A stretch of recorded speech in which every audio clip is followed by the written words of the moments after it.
नमस्कार. मी ॲडव्होकेट रवींद्र नरबवर. आपल्या मृत्यूनंतर आपल्या मुलांना आपली जी मिळकत आहे ही आपल्या इच्छेप्रमाणे मिळावी, वसियत किंवा वाटप मृत्यूपत्र असं म्हटलं जातं.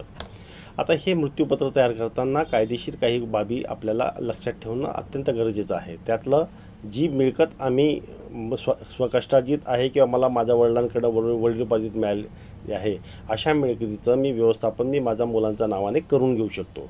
हे करताना त्या मिळकतीचे सगळे कागदपत्र किंवा त्या विलमध्ये जोडणं अपेक्षित आहे. त्याचबरोबर हे जे काही विल आहे हे रजिस्टर करणं किंवा रजिस्टर नसेल केलं तर 2 साक्षीदारांसमोर त्याची सह्या करणं, 2 साक्षीदार असणं गरजेचं आहे.